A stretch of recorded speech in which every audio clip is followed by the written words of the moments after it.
Le SIEC, le salon de l'immobilier des espaces commerciaux, les 11 et 12 juin 2025 à Porte de Versailles sur Radio Imo et Radio Territoria. Bonjour, bienvenue sur Radio Imo, Radio Territoria, toujours en direct du SIEC, deuxième journée, seconde journée à la Porte de Versailles. Et j'ai le plaisir d'être avec Félix Delahaye. Bonjour. Bonjour. Vous êtes directeur des projets pour Tomorrow Food. Alors, même si le nom nous indique un petit peu quand même ce que vous faites, nous donne un indice en tout cas, est-ce que vous pouvez nous expliquer votre cœur de métier ?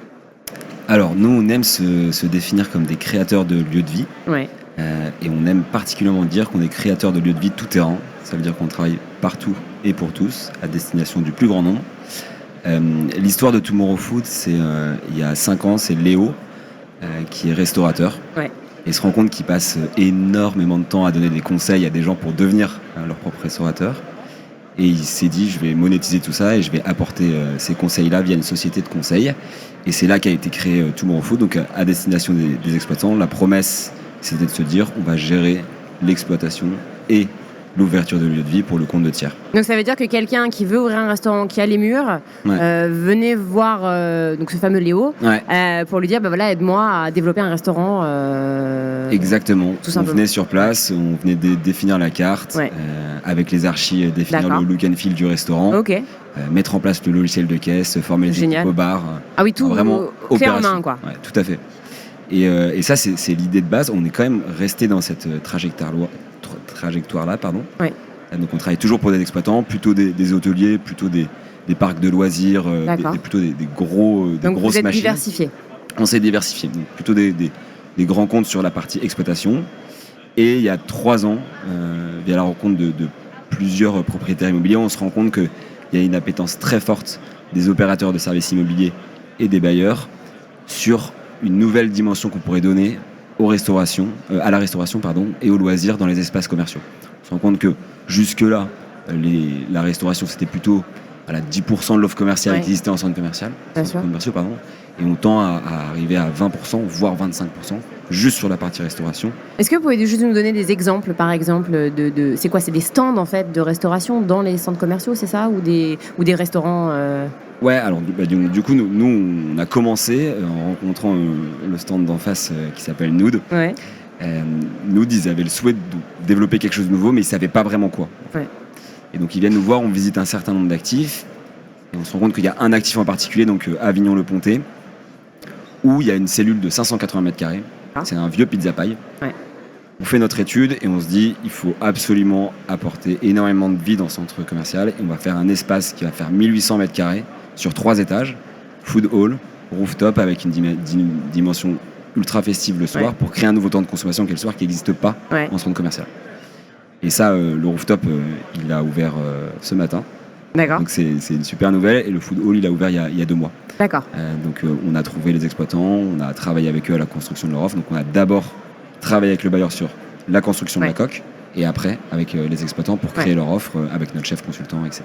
Ouais, en fonction du lieu, en fait, vous imaginez l'histoire qui va se créer, en fait, qui va s'écrire. Ouais, c'est hyper important ce que vous dites, parce que on a vraiment la volonté d'avoir pas un modèle qu'on va dupliquer sur plein de sites, mais justement de créer quelque chose d'unique à chacun des actifs. Et on pense que chaque actif va avoir une histoire propre, parce qu'il y a une clientèle bien différente à chaque fois. Et c'est ce que ressent le consommateur aussi. Quand on va dans un lieu différent, c'est une histoire différente, c'est des souvenirs différents. Exactement. Et c'est ça qui va faire que la personne va revenir dans ce lieu-là, en fait. Quand on lui raconte une histoire propre, mais qui a des répercussions sur son histoire à elle, et ben forcément, il va avoir de la récurrence de visite. Donc ça, c'est ce qu'on a fait pour Nude, mais on a travaillé pour d'autres opérateurs de services immobiliers. Je prends l'exemple d'Apsis avec un programme hyper innovant qui est Boom Boom Villette, 20 000 m² de loisirs et 4 000 m² de restauration. Donc là, on est sur quelque chose je pense que des 10 dernières années en immobilier commercial, il n'y a pas vraiment de programme aussi ambitieux que celui-là. Après, c'est un peu la patte d'Apsis, faire des gros tests comme ça. Et donc là, on a beaucoup travaillé sur la partie du food hall, donc sur toute la notion opérationnelle, de prévisionnelle, de conditions locatives. Et donc ça a été un accompagnement qui a duré 6 mois avec les équipes opérationnelles d'Apsis. Et vous êtes combien de personnes chez Tomorrow Food ? Alors c'est une bonne question, donc on est 3 associés. Ouais. 3 associés avec un parcours vraiment différent. Léo, très opérationnel. Ouais. Pierre qui vient du monde de l'agence sportive et qui une partie très événementielle aussi et qui a un profil très marketing, donc assez créatif. Et moi, monde plutôt des opérations, de la restauration. Il y a encore 5 ans, j'étais en cuisine. Donc on est sur quelque chose d'assez différent. Donc on est assez répartis. Et dans notre équipe, on a quelqu'un qui s'occupe particulièrement des études de marché. Ouais. Et ça fait 3 ans en fait qu'il travaille à fond pour comment on va bien dimensionner une offre de restauration et de loisirs pour un actif immobilier. Ça, c'est son travail, c'est sa mission particulièrement. On a Ariane qui crée les concepts, donc elle qui va être la partie créative, mêlée à moi sur la partie opérationnelle pour que le concept corresponde à quelque chose qui soit tangible et réaliste. Et on a Pauline qui s'occupe de la partie financière. Et donc ça nous fait une équipe complète avec Clara qui est notre archi d'intérieur. Donc hyper complémentaire, et c'est comme ça que vous arrivez à rendre justement une solution clé en main. Tout à fait. Et on fait bien évidemment appel, on a un catalogue de prestataires et de partenaires. On fait appel aux meilleurs spécialistes pour chacun des projets. Donc là, on a des réflexions là aujourd'hui avec Inca Centre sur comment on va faire pour créer des lieux de vie de restauration à destination des familles et des enfants. Et c'est des réflexions qui sont très très poussées par Inca Centre parce que c'est l'ADN d'IKEA de base. Bien sûr. De proposer quelque chose pour les familles. Et donc sur ça, par exemple, on fait appel à des consultants externes très spécialisés sur la partie familiale aussi pour qu'ils nous apportent leur expertise pour qu'on soit au plus pertinent auprès de nos clients. C'est quoi les projets à venir, là, les projets de 2025-2026? Et puis comment vous voyez le développement aussi de Tomorrow Food? Ouais, et ben c'est une bonne question parce que ça me permet de parler un peu de notre place ici au SIEC. On voulait en parler. Il y a 2 ans, on découvrait du coup le monde de l'immobilier commercial. C'était pas notre ADN de base. Donc on est arrivé ici au SIEC et on ne trouvait pas forcément notre place. On savait même pas comment s'habiller le matin pour venir ici. Et aujourd'hui, donc, on travaille avec plein d'acteurs qui sont présents ici, SNCF Retail et Connexion, Etixia, donc on travaille sur le programme Doradou Flaubert d'Etixia, qui est un programme mixte, Nude, Apsis, on a même travaillé pour Fray, etc. Donc pour nous, c'est une vraie nouveauté. La perspective de Tomorrow Food, on a eu cette année notre premier programme au Maroc via un promoteur local pour un très gros programme. L'idée, c'est donc portée internationale. Exactement. Donc sur les 2 prochaines années, donc on souhaite être leader du consulting en restauration et en loisirs en France. Donc ça, c'est notre première ambition d'ici 2 ans. J'ai aucun doute sur le fait qu'on y arrivera, aucun.